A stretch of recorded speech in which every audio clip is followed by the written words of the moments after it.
She's got way better with being... No. What if I told you this isn't our dog? What if I told you this isn't our property?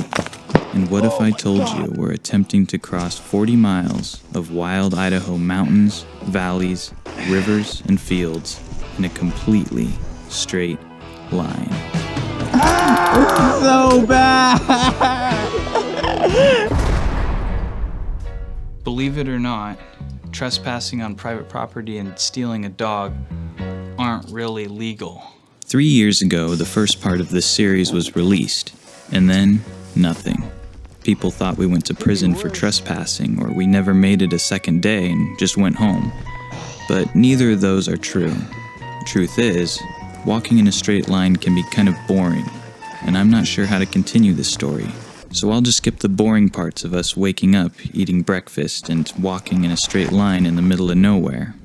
And yeah, the dog is still with us. That Saturday morning was the first time I got the privilege to navigate the line. It's actually kind of hard not to veer off over time. Does somebody want to hold this while I toss Molly through? Yeah. Not really. That's Molly.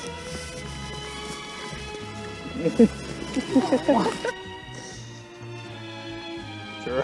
We were heading straight for a patch of thorny, pointy bushes, so naturally, it was Riley's turn to lead. The morning kind of went like this. We descended into a valley, and then we climbed right back up again, and then we just did this over and over and over again. It was a great time. Great time. Riley is calling our friend Cameron so we can meet up tonight for a dinner drop-off.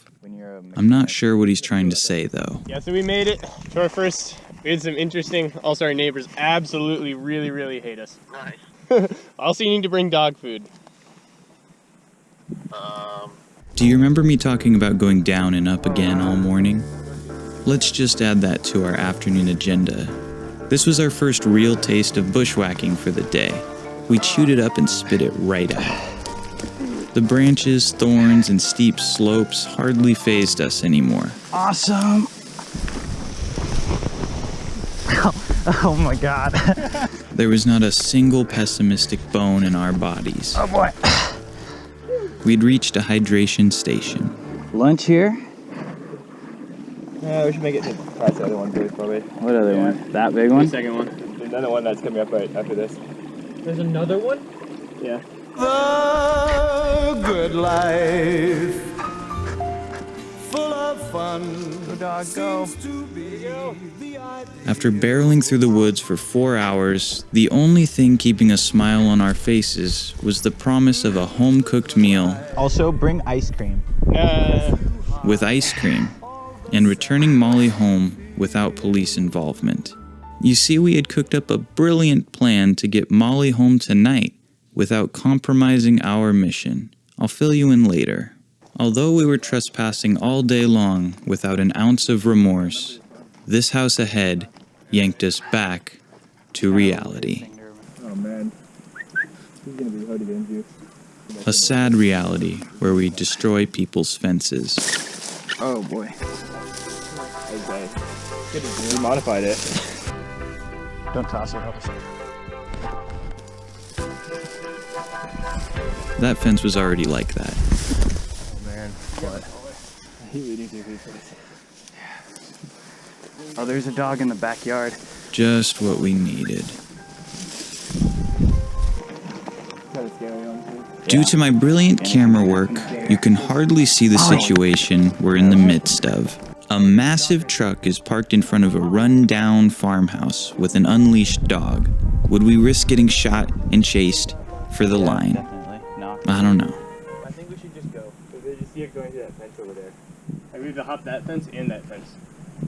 So we turned on the respectful part of our brains and prepared to warn the homeowners of our planned trespassing. But no one answered. Strange. A dog outside, a truck parked out front.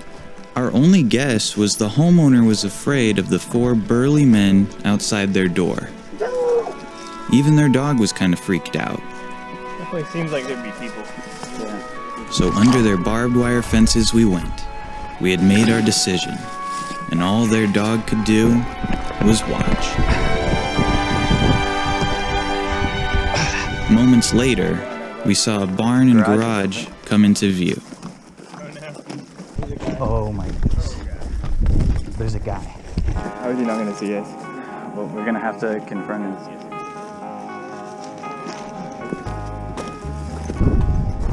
Hey! We're doing a straight line challenge. Yeah. Oh, really? Yeah. I think I handled that pretty well. Mama told me not to come. Mama told me not to come.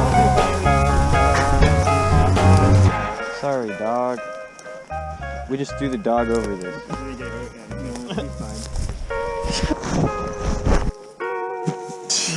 Well, we have tossed someone else's dog over the fence.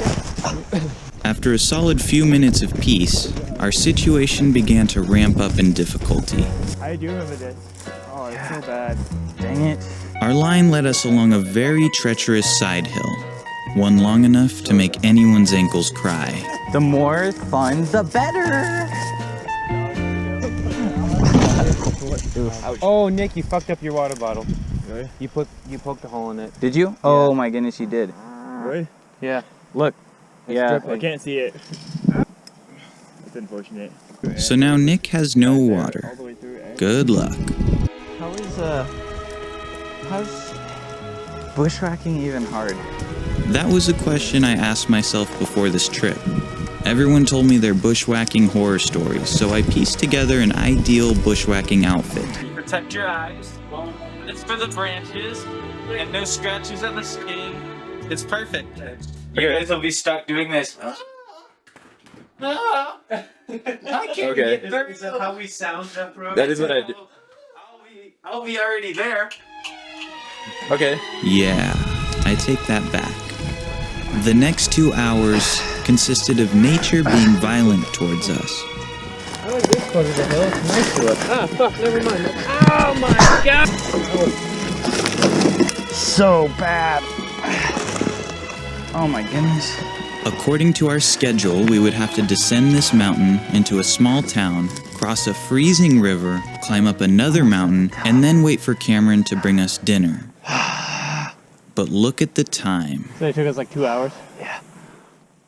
We were starting to doubt if we would be able to stick to our schedule, even more so after seeing what was growing on the mountain slope. All those bushes have the horrible thorns. Really? Yeah. I'd like you to meet the horrible thorns. Please, God. Please help us through this. Besides a $7.25 minimum wage, these yellow bushes are probably the worst thing Idaho has to offer. I'm just gonna army crawl that. My hedge clippers would have been a skin saver at this point. Since we never actually stopped for lunch, we were all quite famished. Luckily, between our apartment in Moscow and the Dvorshak Dam, there lie a singular, ripe apple tree. Usually I'm quite picky, but I love apples right now. for the few of you who didn't watch the first part of this series, or the others who watched it 3 years ago and can't remember where we're even going, the Dvorshak Dam.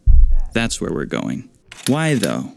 It's the third tallest dam in the United States, and this website says it's one destination worth seeing. So we figured it would be cooler to end there rather than the fields and forests we've gotten familiar with.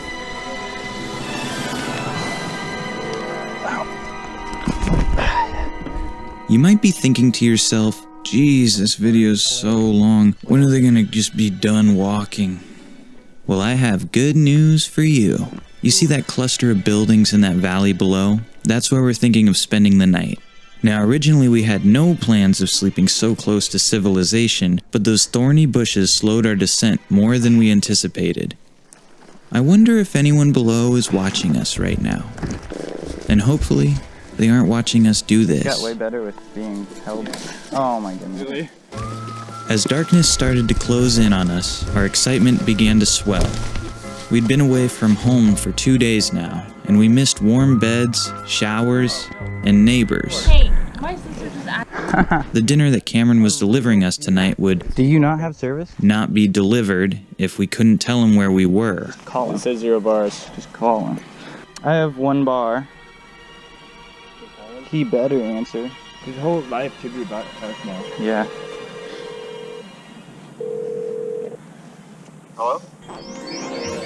As we awaited our dinner delivery, we explored our little slice of paradise.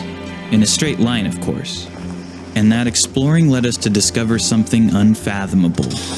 Our line went straight through an empty high school greenhouse. What is that, a heater? Yeah, I just turned it off. There's some sleeping here, guys. Yeah, I'm we sleeping should here. really, yeah. It wasn't empty for long.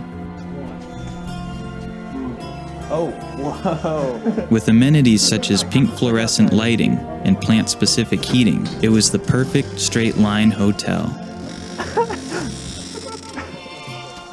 There's no one in here. I wonder what's right here, though. We set up camp, dried out our gear, and ate some of the most delicious backpacking food imaginable. Don't forget the cobbler. There was only one final task to fulfill. Hopefully Cameron can get Molly back home safely. Even better, if he can do it without ratting us out. What's the story? I was driving in my car on the side, I almost hit her on the highway. Dog is gone now. How about you guys? It's been a great night. It's like 9 p.m. right now. Getting an early start tonight.